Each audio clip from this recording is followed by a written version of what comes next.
Bonjour à tous et bienvenue sur la radio de sportprono.com.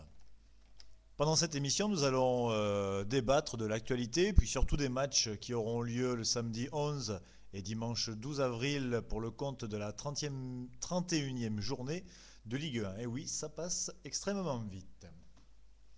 Donc, comme je vous le disais, avant de débattre, de vous donner des infos, de l'actu, etc., etc., et éventuellement des pronos sur les matchs de ce week-end, nous allons faire un petit tour du côté du classement. Donc, en première position, nous retrouvons l'Olympique Lyonnais avec 59 points. En seconde position, l'Olympique de Marseille avec 58 points. En troisième position, les Girondins de Bordeaux avec 56 points. Quatrième et cinquième à égalité, le LOSC et Paris. Alors le LOSC est quatrième à cause d'une différence de 4 buts. Donc la sixième place est occupée par Toulouse. Ces 6 équipes se tiennent dans un mouchoir de poche, on peut dire ça comme ça, puisqu'elles ont en tout et pour tout entre le premier et le sixième seulement 6 points d'écart. Donc certaines d'entre elles, avec les journées à venir, vont encore comptabiliser des victoires, ce qui va leur mettre 3 points, ce qui devrait leur donner 3 points. Et le suspense est encore très très grand en ce qui concerne qui va être champion cette saison.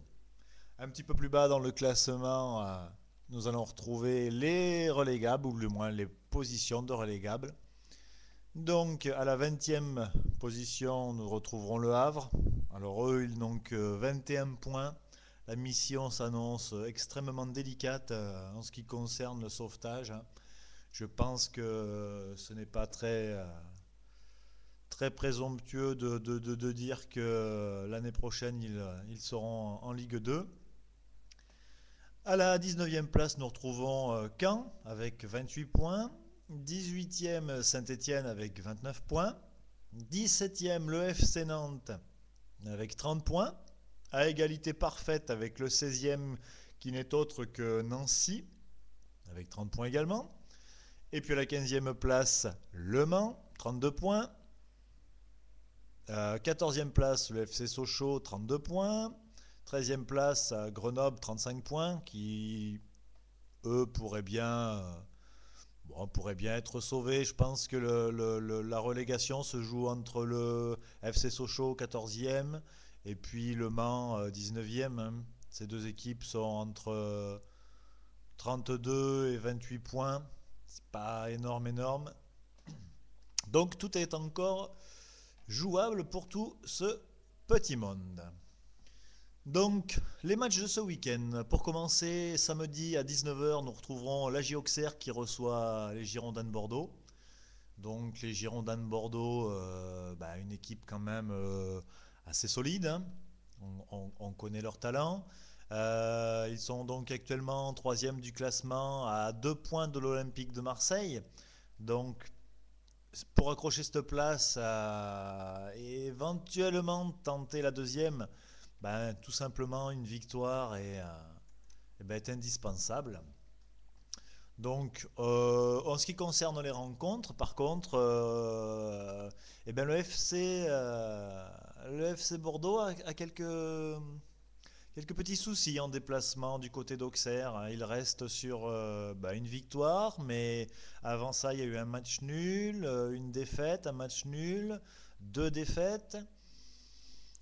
Donc bon, cette saison, c'est que Bordeaux est solide, mais attention quand même à Auxerre, pardon. Donc au niveau du classement, Auxerre à domicile est 11e. Et eux, ils restent sur un match nul, un match gagné, un match nul, un match gagné. Et Bordeaux, à l'extérieur, c'est moins folichon. Ils restent sur une défaite, un nul, une défaite. Il faut remonter à 4 journées pour leur retrouver une victoire à l'extérieur. Bon, ceci dit, ils sont quand même classés 3e. C'est pas non plus pour rien. Ils avaient fait un excellent début de saison en déplacement. Là, la machine semble un petit peu plus affaiblie, dirons-nous. Voilà. Donc, Sur le papier, la victoire est importante pour Bordeaux.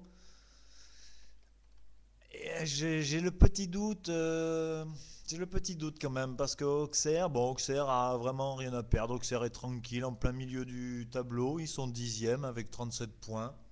Donc il faudrait vraiment qu'il leur arrive une grosse catastrophe pour descendre.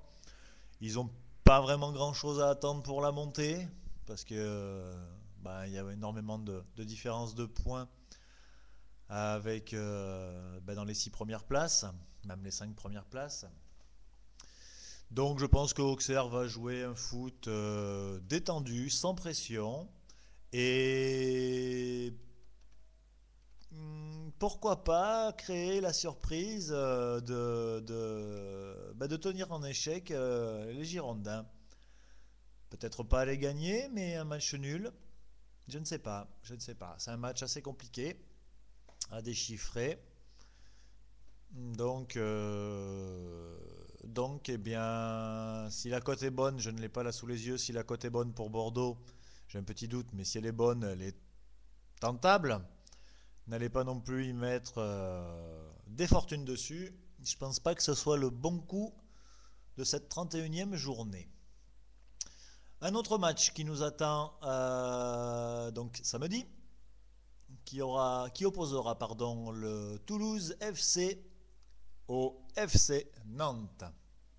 Alors un petit peu comme pour Bordeaux, mais encore pire puisque là les deux équipes se doivent de gagner. Je vous rappelle que Toulouse est 6e, à seulement 2 points du 4e, 3 points du 3e, et que Nantes doit assurer pour ne pas descendre. Ils sont donc actuellement 17e et ne comptent qu'un petit point d'avance sur le premier relégable. En ce qui concerne leur confrontation, alors Toulouse reste sur une défaite, une confrontation directe donc contre Nantes. Ils avaient perdu le 23 décembre 2006, vous me direz, mais ils avaient quand même perdu 4-0. Bon, depuis, on sait que Toulouse à la maison, c'est du solide. Ils bénéficient d'une très très bonne défense, probablement même la meilleure défense du championnat.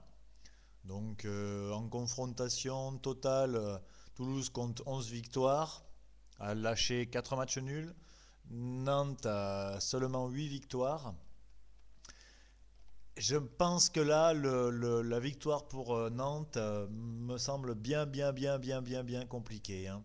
Toulouse veut des points. Toulouse est en pleine forme. C'est pas vraiment le cas de Nantes, hein, puisque je vais vous donner les chiffres en cours de leur dernière prestation. Donc Toulouse à la maison est 4e. Il reste sur 3 victoires et un match nul. Et Nantes, après 2 défaites en déplacement, relève un petit peu la barre puisqu'ils ont réussi pour leur avant-dernière journée à sortir un match nul. Et puis là, ils viennent de gagner en déplacement leur dernier match. Donc ce qui les classe 15e à l'extérieur.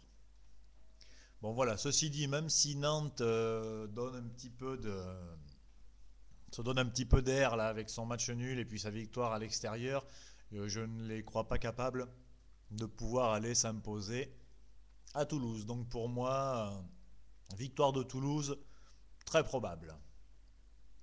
Voilà, c'était un petit essai pour prendre les marques avec le micro, le son, la gestion de la souris, etc. Alors ne soyez indulgents et, et je vous donne rendez-vous bien tous les vendredis pour vous parler des matchs qui auront lieu ce week-end. Et puis j'espère bien de temps en temps avoir un invité, un des membres du forum qui viendrait avec moi pour discuter des matchs. Bon, nous ferons un tri, bien sûr, nous ne parlerons pas de tous les matchs, hein. Nous parlerons seulement des matchs où il y a les enjeux, par exemple